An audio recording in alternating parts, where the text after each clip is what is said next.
Chers internautes, bonjour. Nous sommes aujourd'hui en compagnie de Amira Haas. Bonjour. Bonjour. Je vais faire l'introduction en français. Vous êtes journaliste israélienne au quotidien Haaretz, donc correspondante permanente depuis 20 ans dans les territoires palestiniens occupés, et vous êtes auteur du livre également Boire la mer à Gaza. Donc ma première question, c'est qu'est-ce qui vous a amené en tant qu'israélienne à devenir journaliste correspondante à Gaza? As an Israeli, how did you get to this job where you are sent to Gaza Strip and for this great newspaper Haaretz? Yeah. I was asked to cover the changes after the Oslo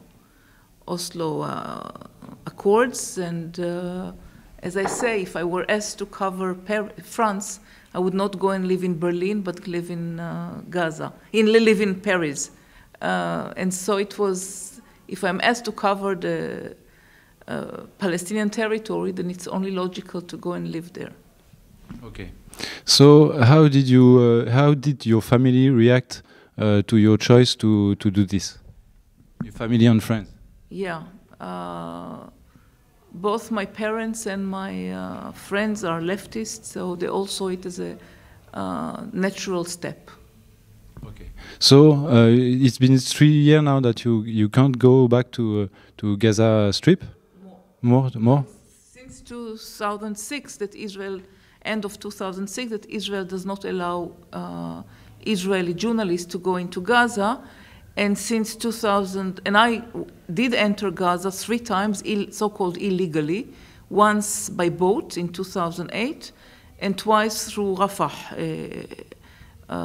checkpoint, through the Egyptian border. But the first time Hamas kicked me out, and later they allowed me. So it's, right now I think it'll be also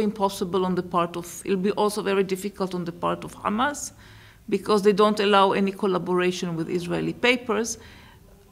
But it's difficult now. It's completely sealed also from the Egyptian part. Okay, so you have news from friends you have there? Yeah, we are talking on the phone. It's not the same like living there, or visiting.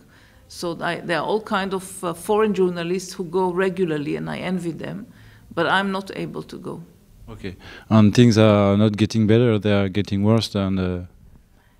Yeah, it is, as the whole conference here goes about, it is an isolated and besieged territory where even when the water is not drinkable, and where electricity comes every 12 or 18 hours only for 6 hours. And people in a way are forgotten, and they are separated from the other Palestinian society in Israel proper and in the West Bank. So of course it is very bad, and it seems that the world is being used to it. So they pay money, the world gives a lot of donations to save the people from a humanitarian catastrophe, but the catastrophe is not humanitarian, the catastrophe is political. Political and geopolitical? Of course, yeah. Because during the conference you speak about regional interest and the so-called Arabic Spring, le printemps arabe, is not a gift for the Palestinians, because there is a stronger and more complicated interest between the different factions of Palestinian, Fatah and Hamas and the others. Yeah, and the regimes the Arab regimes are not in favor of the peoples, not of theirs, not of Gazans. They don't use the power that they could have. A great many of those Arab states align with America, so they do not defy American policies, and indirectly they are siding with Israeli policies. So yes, of course, indeed, it is a very grim situation. And it's for the media mainstream, it's also they less focus on the Palestinian problems, and they more speak about Syria or Libya. Yeah. Now it's, of course, these areas are much more acute in the sense of loss of life and the enormity of the refugees, Syrian refugees, and their ordeal. So in a way, it makes a sense to now not concentrate on Palestinians as on Syrians, but at the same time, we don't see that the European countries are doing so much in favor of the Syrian refugees, for example.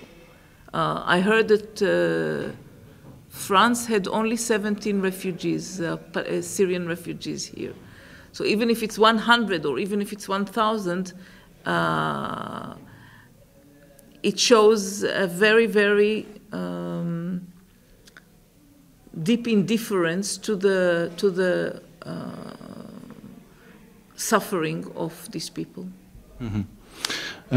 Have you heard about the trip of President Hollande in Palestine and in Israel? Actually, I was trapped in a traffic jam because the delegation was driving.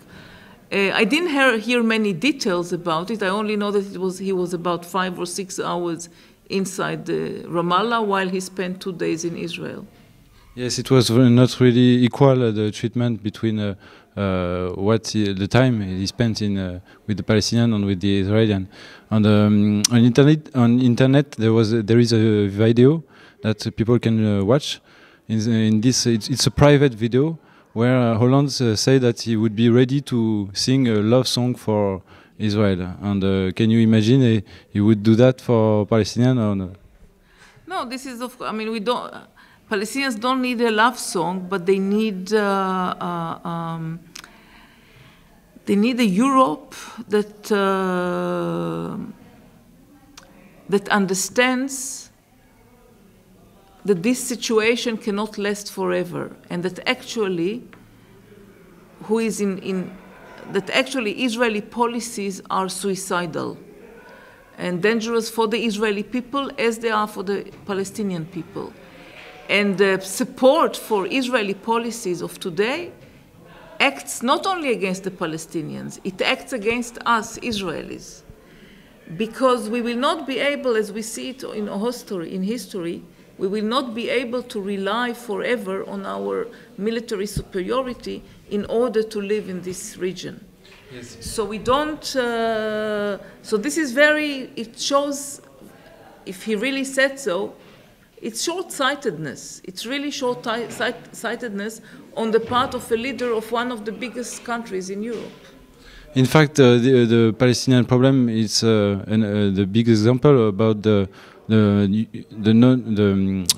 United Nations. We speak about international law, international rights, but since the creation of the United Nations, they created this problem, the Palestinian, which is not a state, and it lasts till today. So it's more than 60 years that this problem exists, and the United Nations never solved this problem. Well, I'm a bit cautious. I don't say that it's a Palestinian problem. I say it's the Israeli occupation problem. It's not the Palestinian problem. Yes, this is. It's not just the UN. This is a very, very tragic process, historical process that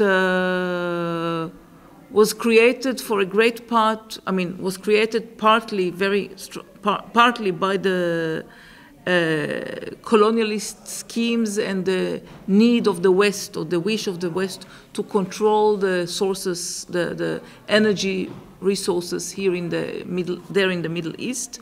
So the placing of a state for the Jews was part of this, but this is not the only part of it. The other part is, of course, the history of anti-Semitism and Nazi occupation, which did not allow Jews to remain in Europe, because the majority of Jews did not think of emigrating to Palestine.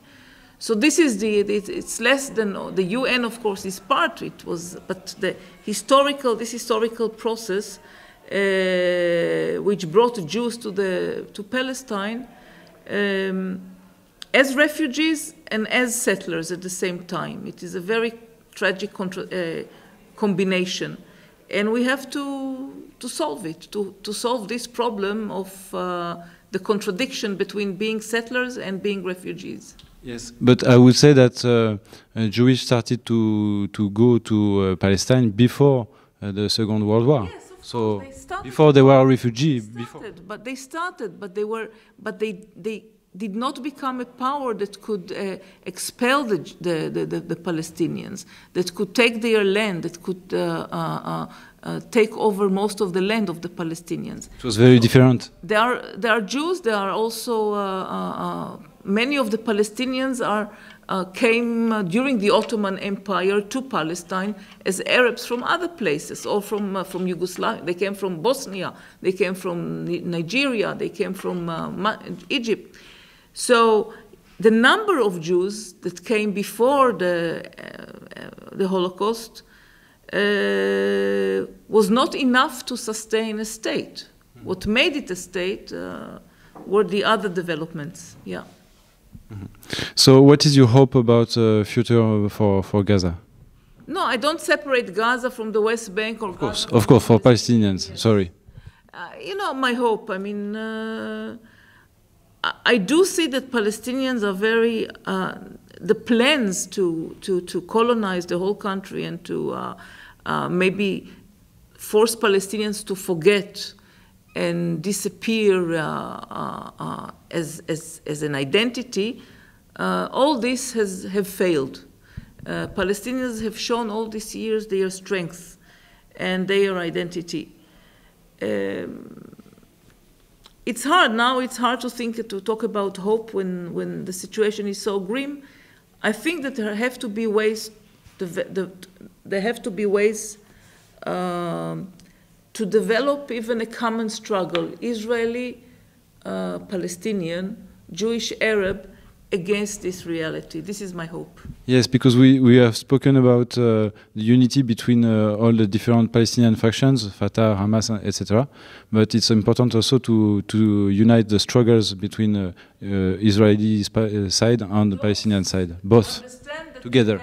To understand that we have a common stake in this place, yeah. Thank you very much.